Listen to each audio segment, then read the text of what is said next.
Kenneth natin, guys. Kumain ng tinapay. Hello, guys, ka daw? Hello, guys. Hello, guys. May check-up ang ating Kenneth today.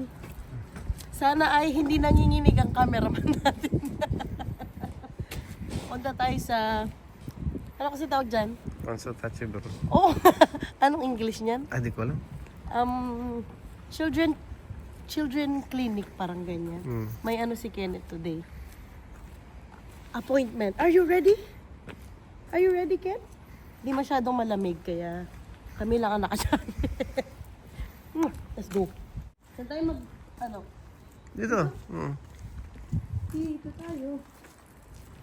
Yan na? Tayo punta. Diyan. You wanna walk? Gusto mag-walk ni Kenneth? Oh, okay. Sige, nak. Tingin ka sa dadaanan mo. Hindi dito, doon. Hindi na kay daddy. Okay na. Okay na. Life lesson. Hope na din. Zo, is bijna klaar. Mooi, kleuren sokken. Het is al klaar. Nandito na tayo sa loob. Kinuha na yung height niya tsaka weight. Hindi naman din pareho yung medyas niya na nakuha ko, guys. Madilim kasi kanina. Tingnan yung medyas niya. Hindi pareho. Buti may ganito sila play area dito sa clinic. Kaya makalaro. Zusters van Hagens is dat. Are you okay, Dad? Isang baby pa? Ayaw mo na? Sure ka dyan? Coffee or tea daw, Dad? Gusto mo ba? Ayaw, nakape na ako. Ayoko din. Kaya isa na lang ako magkape ngayon. Hindi na marami. Nabisi na ang ating Kenneth. Wala siyang... Yung ganun ba? No. Drill. Hindi ko na na-video kanina yung pinagawa kay Kenneth nung doktor kasi medyo may edad na yung doktor. Ayoko na mag-ask na kung pwede ko bang i-video si Kenneth. Kasi nga usually kasi yung mga medyo may edad na ayaw nila sa mga ganyan, yung finifilm yung bata. So yung nagtingin kay Kenneth kanina, chinek yung physical niya, yung lungs niya, tinignan, chinek yung mga balls niya, kung nandoon ba. Tapos chinek yung tummy niya, yung mouth niya, yung tenga niya. So mga physical examinations ang ginawa sa kanya. At meron pa silang ginawa na parang yung development ng bata. So ang una niyang ginawa, kumuha siya ng mga blocks na maliliit. Tapos pinakita niya kay Kenneth na pinagpapatong-patong niya. Tapos binigay niya kay Kenneth yung blocks. Tapos ginaya ni Kenneth. Nagulat talaga ako, guys. Ang galing ng anak ko. Super proud. Siyempre anak ko, no, proud ako.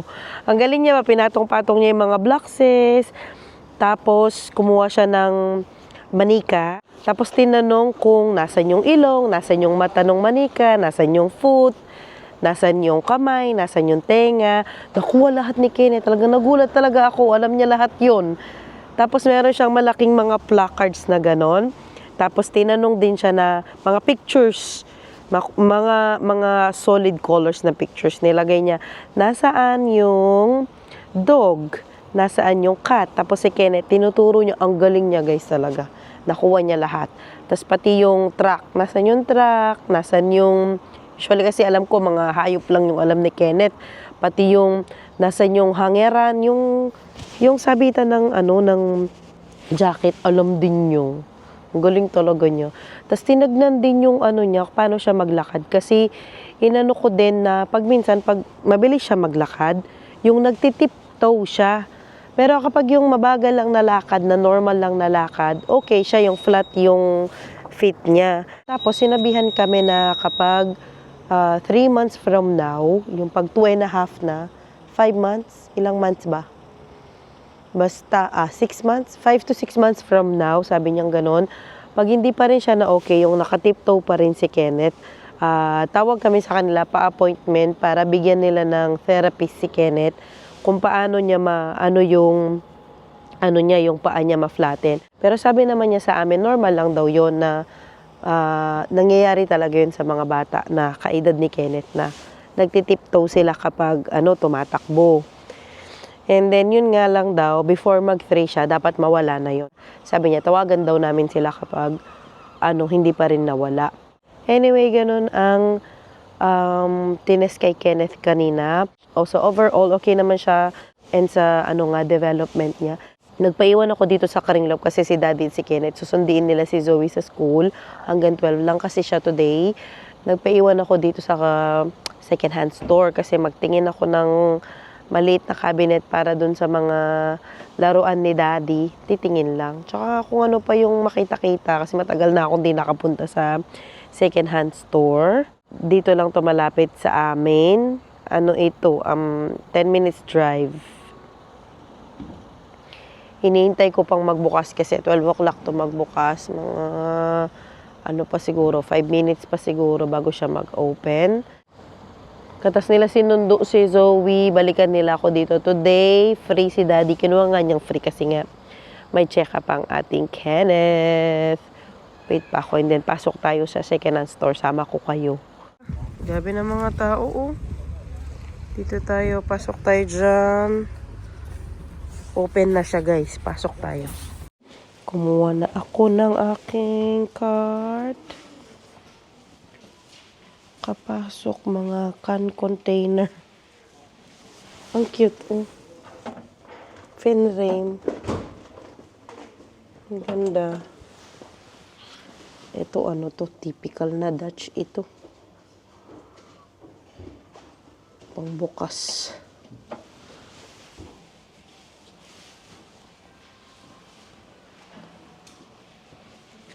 Ganyan siya sa loob, guys.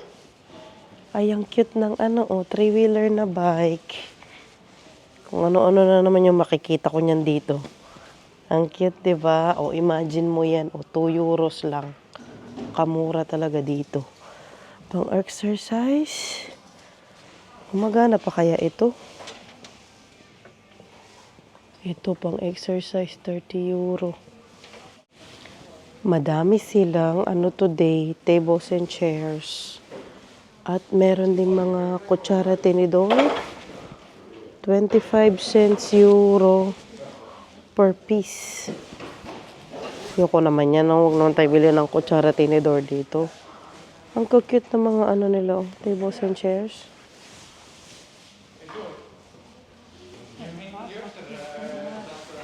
Nandito yung mga cabinet nila. Tingnan natin.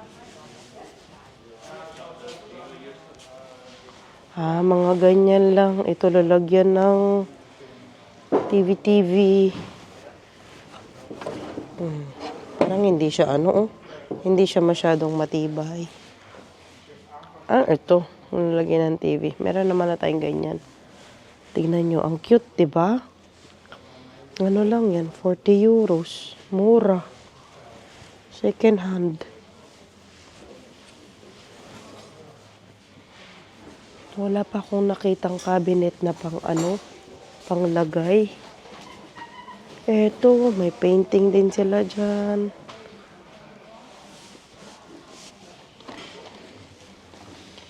Dito sa gilid, meron sila mga glass. Marami. Ay, ang cute nito, oh. Flower vase. Ang ganda. Kunin ko to.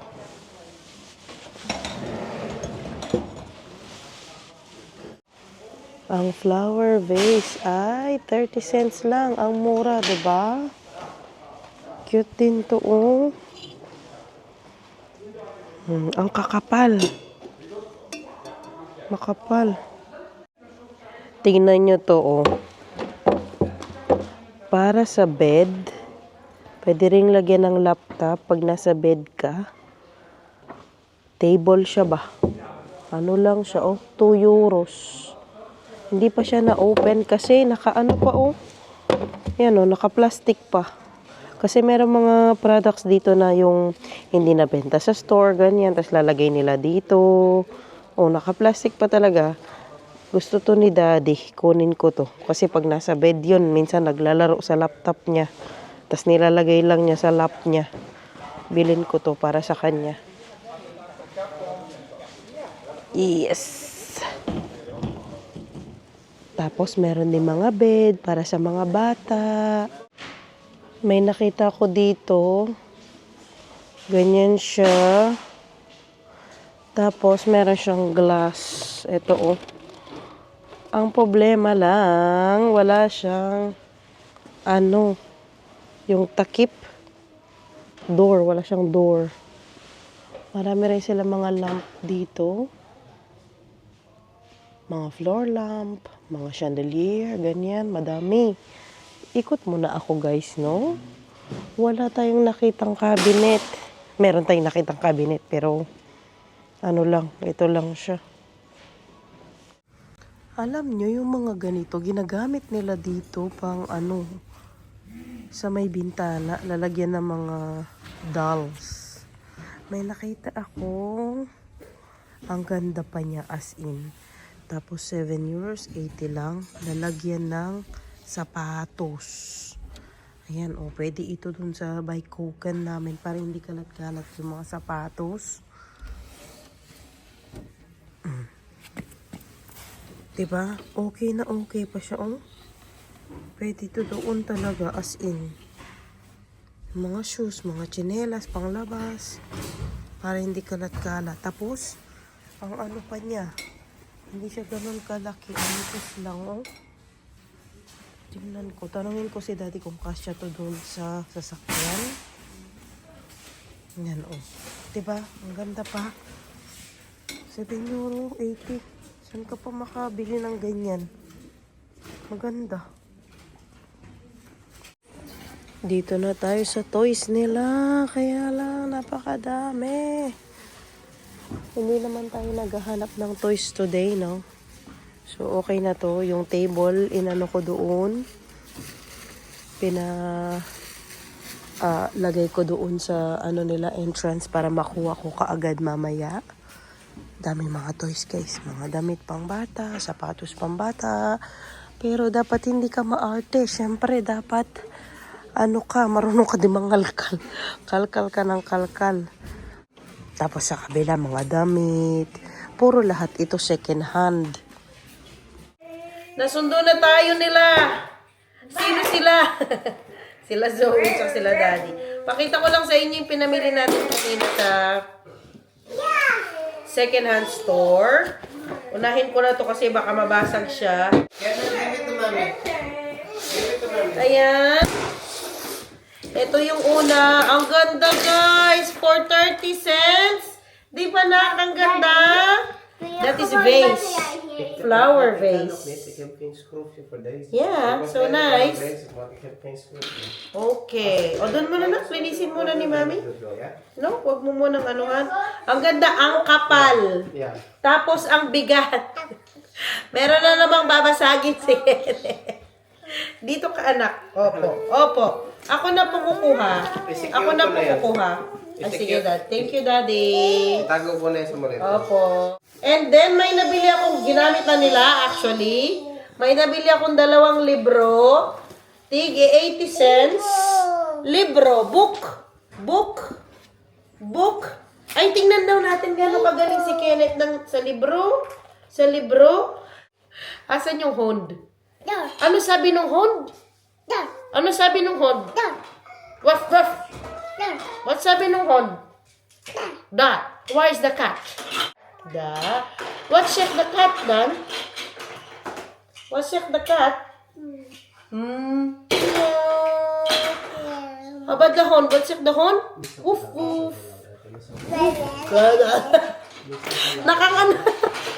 Nakadila nga naman yung aso. Where's the farten? Pig. The pig. What is it? Galing. That is aso. That is kite. Goat. Meh. What's the kite? Meh. Galing naman. Ayan nga ang libro. Tigi 80 cents. ito, animals, tsaka fruits. Oh, here, where is the wortel? Wortel, carrots. Where is the bloemkool? That is onion, that is where is the mais? Dar. Galing-galing naman yan. O, dito na ikaw, anak. Dito ikaw. Pakita lang ni Mami, mag-haul lang si Mami sa gilid. Tapos, meron pang isa. Si Zoe, tinanong ko siya kanina nga. Ay, narinig nyo ba kanina? Kung gusto niya sumali sa vlog, sabi niya ayaw niya daw. Okay. Ito pa yung isang book na nabili natin doon sa Kringlo. Malaki siya, oh. Pinapanood ito nila Zoe. Kicker and Kicker. Ano yan? Kicker? Frog and duck. Aray, inupuan ako sa paa. Ate, is it okay if you close the door? Please? Please close the door. Thank you. Tapos may nabili pa akong, kasi nandito ako sa gilid, may kasi dito, may carpet, hindi malamig sa floor. Yes po? Can I play with it? Of course, of course. Nakagilid pala ako, guys. Hindi pala maayos ang natin. Ayan. Ito, may nabili akong 1, 2, 3, 4. Apat na ganito, tigwa 1 euro. Ayan, tigwa 1 euro. Lalagyan ito ng, libro. Para sa kwarto ni Zoe. Meron na siyang isang ganito, pero dadagdagan ko nga lang. Tigwa 1 euro lang, oh. Nabili ko yung sa IKEA, eh. Ito, hindi ko alam saan ito. Yung, sa pader na ganyan. Tapos yung mga libro dito. 4 yung nabili ko. And then yung yun yung nabili ko. Actually. Ito lang, yung bago na lalagyan na ng laptop. Or pwede na pagkain siguro. Pag nasa bed ka, magustuhan talaga to ni Daddy. Open ko na. Kasi naka-plastic pa talaga siya, oh. Ay, meron pa palang isa. Yung lalagyan ng sapatos, binili ko din. Nandoon na, pinalagay ko kay Daddy dun sa bike namin, sa tabi ng kusina. Para yung mga sapatos doon kasi hindi kalat-kalat pag lalabas sa likod. Oy, guys, bagong-bago pa talaga, oh. Nabili ko to ng 2 euros. Ayan siya. 2 euros lang. Hindi ko alam kung visible ba siya dyan. Bagong-bago pa talaga siya, oh. Si Daddy kasi nga sabi ko sa inyo kanina, mahilig siya mag-laptop pag nasa bed siya. Ayan, magamit niya ito. Ay, kaganda, guys. Oh, ang ganda. Tanggalin ko lang ito. Ang ganda ng gabi. Lahat ay kay saya. Uy! May pa siya, oh, kung magcha-charge ka or yung phone mo siguro dito. Pwede ba yung phone dyan? Lagay ko nga yung phone ko. Ay, oo, ang galing. Oh, pag ganyan ka, nasa bed ka, oh. Nakahiga ka. Ay, perfect. Ganda. Ay, si Rina nag-chat. Speaking of chat, nag-message na pala yung kung saan tayo nag-donate ng buhok. Dumating na daw yung buhok sa kanila.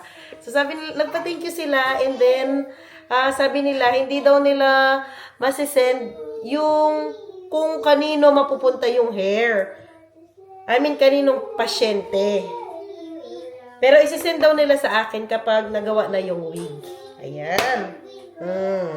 Guys, ang ganda. Ilang mga napamili natin.